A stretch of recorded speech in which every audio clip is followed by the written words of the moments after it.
రాజకీయాల్లో గెలుపోటములు సహజమని, ఓడిపోతే అందుకు కారణాలు సమీక్షించుకోవాలని మంత్రి అచ్చెన్నాయుడు అన్నారు. సచివాలయంలో నిర్వహించిన మీడియా సమావేశంలో ఆయన మాట్లాడారు. మాజీ సీఎం జగన్ చేసిన వ్యాఖ్యలపై మంత్రి ఆగ్రహం వ్యక్తం చేశారు. 150 సీట్లతో అధికారంలోకి వచ్చిన వ్యక్తి 5 ఏళ్లు ప్యాలెస్లకే పరిమితమయ్యారని విమర్శించారు. ప్రతిపక్షాలు, మీడియా ఎంత ఘోషించినా 5 ఏళ్లు ప్యాలెస్లు వీడలేదన్నారు. ఇలాంటి వ్యక్తి రాజకీయాల్లో ఉండొద్దనే ఈ ఎన్నికల్లో ప్రజలు చిత్తుగా ఓడించారన్నారు. జగన్ మాటలు వింటుంటే ఆయన మానసిక స్థితి బాగోలేదనిపిస్తోందన్నారు. జగన్ సొంత మీడియాలో అబద్దాలు ప్రచారం చేస్తున్నారు. మిర్చి రైతులకు ఇబ్బందులున్న మాట వాస్తవం. సాగు ఖర్చులు పెరిగాయి. పని లేకపోవడంతోనే జగన్ అనవసర విమర్శలు చేస్తున్నారు. 5 ఏళ్లు నాటకాలాడి ఇప్పుడేమో ప్రేమ ఒలకబోస్తున్నారు. జగన్ పాలనలో వ్యవసాయ శాఖను పట్టించుకున్న పాపాన పోలేదు.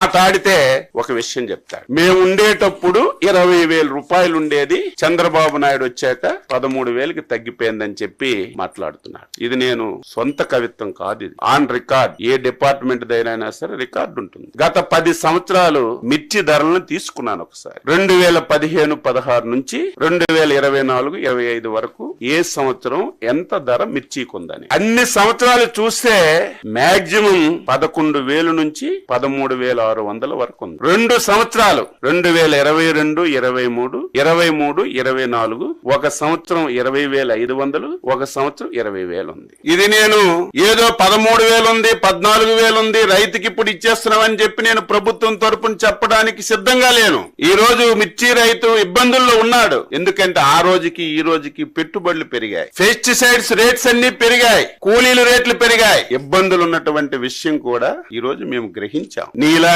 చేతులు కొట్టుకొని ముడుచుకోను, నీలాగా ఎవరో పేపర్ మీద రాస్తే చదవడము ఈ ప్రభుత్వానికి, ఈ ప్రభుత్వంలో ఉన్నటువంటి మాకు అవసరం లేదని చెప్పి తెలియజేస్తున్నాం. ఎంత తెలివైన వాడంటే జ్ఞానమున్న ఏ వ్యక్తి కూడా చేయడు. ఒక దంపుడు ఉపన్యాసం ఇచ్చావు కదా జగన్మోహన్ రెడ్డి, దీని ఒక్కదానికి నువ్వు ఆన్సర్ చెప్పు. ప్రభుత్వం మద్దతు ధర ఎప్పుడు ప్రకటిస్తుంది? మార్కెట్ లో ధర తక్కువ ఉంటే ప్రభుత్వం మద్దతు ధర ప్రకటించి ప్రభుత్వం వెంటనే ఇంటర్వ్యూన్ అయి కొంత డబ్బులు పెట్టి ప్రభుత్వం కొన్నప్పుడే మనం మాట్లాడాలి. ఎంత తెలివైన వాడంటే 9/1/2020 సంవత్సరం. ఇంకా అబద్ధం చెప్తే నేనేం చెప్పలేను. ఆ రోజుకి ఈ పెద్ద మనిషి ముఖ్యమంత్రి అని నేను అనుకుంటున్నాను. ఆ రోజు అగ్రికల్చర్ డిపార్ట్మెంట్ నుంచి, మార్కెట్ యార్డ్ డిపార్ట్మెంట్ నుంచి ఒక జీవో రిలీజ్ చేశారు. ఆ రోజు మధుసూదన్ రెడ్డి గారు స్పెషల్ చీఫ్ సెక్రటరీగా ఉన్నారు. ఆ రోజు రెడ్ సిల్లీకి ఈ పెద్ద మనిషి మార్కెట్ రేట్ ఎంత ఇచ్చాడంటే 7,000 రూపాయలు ఇచ్చాడు. ఈ పెద్ద మనిషి 7,000 రూపాయలు మార్కెట్ రేటు జీవో రిలీజ్ చేసిన నాటికి గుంటూరు మార్కెట్ యార్డ్ లో రేటు 12,000 రూపాయలు ఉంది. ఇటు